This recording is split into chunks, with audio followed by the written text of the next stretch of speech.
Dedi Nopriyansa terdakwa kasus narkotika jenis sabu seberat 0,536 gram dituntut oleh jaksa penuntut umum dengan pidana penjara selama 7 tahun di Pengadilan Negeri Palembang.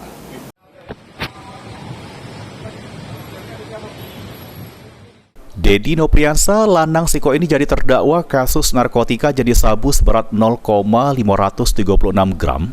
Atas kepemilikan barang haram ini, dirinya jalani persidangan di Pengadilan Negeri Palembang. Di hadapan majelis hakim yang diketuai oleh Budiman Sitorus, jaksa penuntut umum Kejaksaan Negeri Palembang baca ke tuntutan terhadap terdakwa. Juru tuntutannya, terdakwa Dedi Nopriyansa dituntut dengan pidana penjara selama 7 tahun dan denda sebesar 1 miliar rupiah, subsidiar 6 bulan penjara. Yang terancam pidana pasal 141 Undang-Undang Narkotika, tuntutan pidana penjara terhadap terdakwa 7 tahun sebagai terdakwa terhadap tahanan.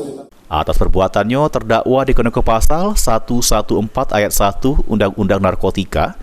Sidang dilanjut ke Selasa 9 Januari 2024 dengan agenda nota pembelaan atau pledoi terdakwa. Lutfi, PAL TV.